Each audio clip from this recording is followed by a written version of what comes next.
أعوذ بالله من الشيطان الرجيم. بسم الله الرحمن الرحيم.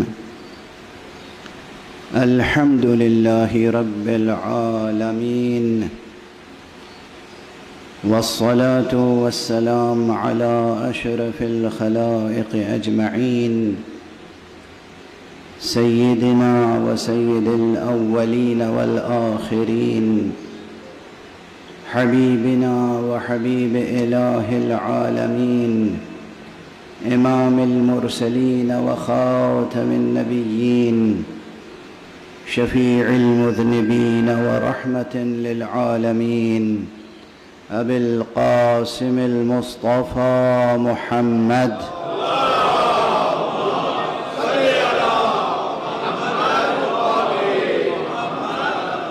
وعلى أهل بيته الطيبين الطاهرين الهداة المهديين المعصومين المظلومين، واللعنة الدائمة على أعداء الحق والدين. أما بعد، فقد قال الله تعالى عز اسمه في محكم كتابه ومتقن خطابه. بسم الله الرحمن الرحيم. لو أنزلنا هذا القرآن على جبل لرأيته خاشعا متصدعا من خشية الله، وتلك الأمثال نضربها للناس لعلهم يتفكرون. صدق الله العلي العظيم.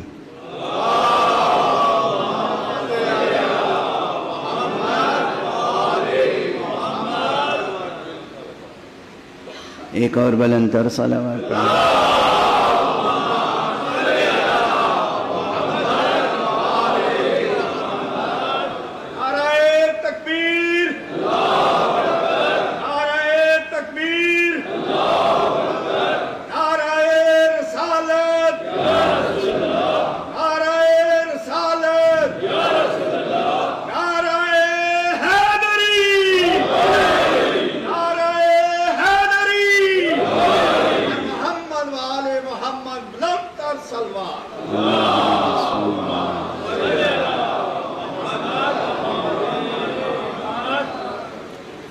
قرآن مجید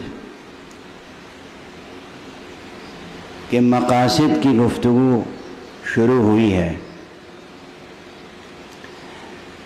کسی بھی گفتگو کے تعلیمی طریقے الگ ہوتے ہیں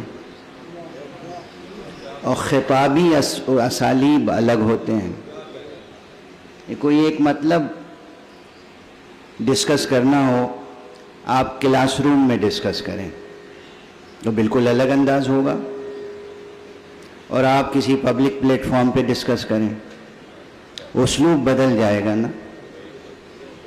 میں کوشش کرتا ہوں کہ دونوں اسالیب کو ساتھ ساتھ لے کے چلوں، تو دونوں انداز کے لیے تیار رہتے ہیں آپ۔ اب جو بات بہت آخر میں کہنی ہے نا، وہ پہلے کہہ دوں آج۔ مقاصد قرآن تو اتنے ہیں جنہیں آپ شمار نہیں کر سکتے، مگر سب سے بڑا مقصد قرآن یہ ہے کہ تمام عالم بشری کو باب علم نبوی تک پہنچا دے۔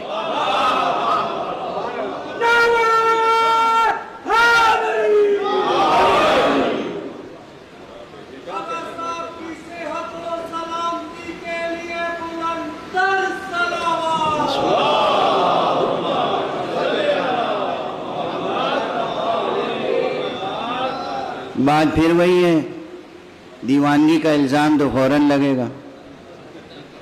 جیسا قرآن مجید 6666 آیتیں بقول معروف، حالانکہ وہ جو دقیق اعداد و شمار ہیں آپ حضرات کو یاد ہے نا،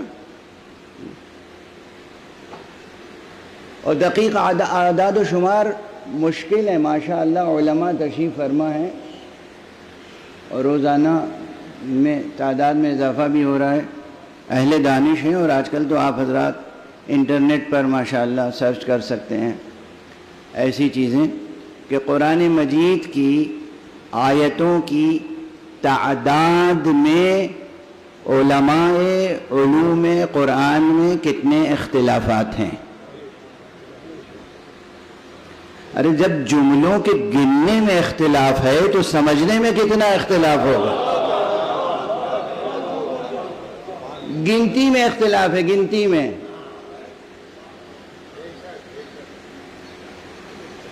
کہ قرآن مجید میں کتنے جملے ہیں، کتنے فقرے ہیں، کتنی آیتیں ہیں، اختلاف ہے۔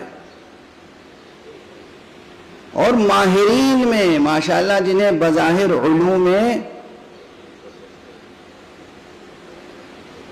رائجہ اور علوم دارجہ میں، جنہیں یعنی رسمی علوم میں، متعارف علوم میں، جن کو کملین میں شمار کیا جا سکتا ہے، کامل ترین افراد، محققین،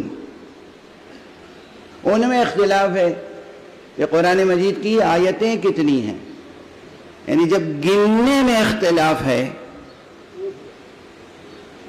تو ان آیتوں میں جو مطالب ہیں، جو مضامین ہیں، اور یہ مضامین کس لیے ہیں، اہداف اور مقاصد کیا ہیں، اس میں کتنا اختلاف ہوگا۔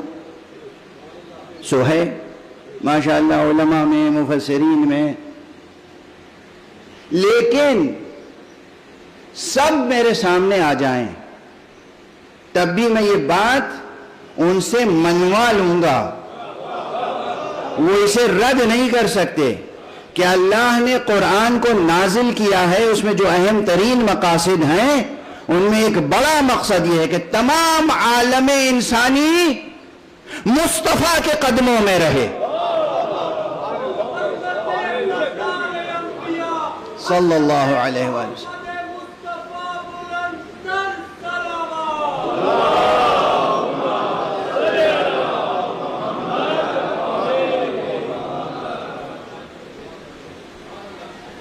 اطاعت کا کلمہ ہے نا، اطاعت اطاعت اطاعت اطاعت کے کیا معنی ہوتے ہیں؟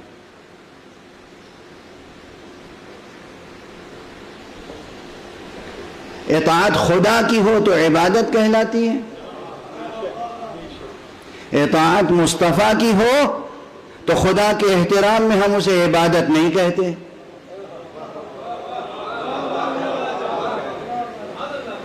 حالانکہ امر الہی کی پیروی کرنے کے نتیجے میں ہے یہ بھی عبادت۔ مصطفیٰ صلی اللہ علیہ وآلہ وسلم کی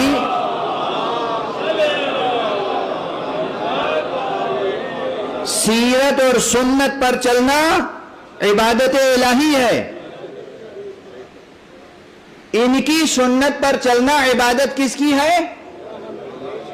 عبادت الہی۔ کوئی مغالطہ تو نہیں ہے نا اس میں، کوئی مبالغہ تو نہیں ہے۔ اطاعت مصطفیٰ کی سیرت پر، ان کے نقش قدم پر چلنا اطاعت ہے، عبادت ہے خدا کی۔ ارے کسی بھی شعبہ زندگی میں آ جائیں، نماز کا سب سے بڑا رکن، عمود الدین، خیمہ دین کا بنیادی ستون نماز۔ کیا ہے نماز؟ کیا ہے یہ نماز؟ قرآن مجید میں اتنا ہی تو لکھا ہوا ہے، اقیموا الصلاۃ۔ یہ پوری ترکیب نماز کہیں قرآن مجید میں دکھا دیجئے کہ نماز جو توضیح المسائل میں، یا جو ماشاءاللہ آپ حضرات جس پہ عمل کرتے آئے ہیں صدیوں سے، تحفۃ العوام میں جو ترکیب نماز ہے، یہ جو بہشتی زیور میں ترکیب نماز ہے، یہ جو دیوبند سے چھپی ہوئی دینیات میں ترکیب نماز ہے، جو مولانا فرمان علی صاحب کی دینیات میں ترکیب نماز ہے، کہاں ہے قرآن میں؟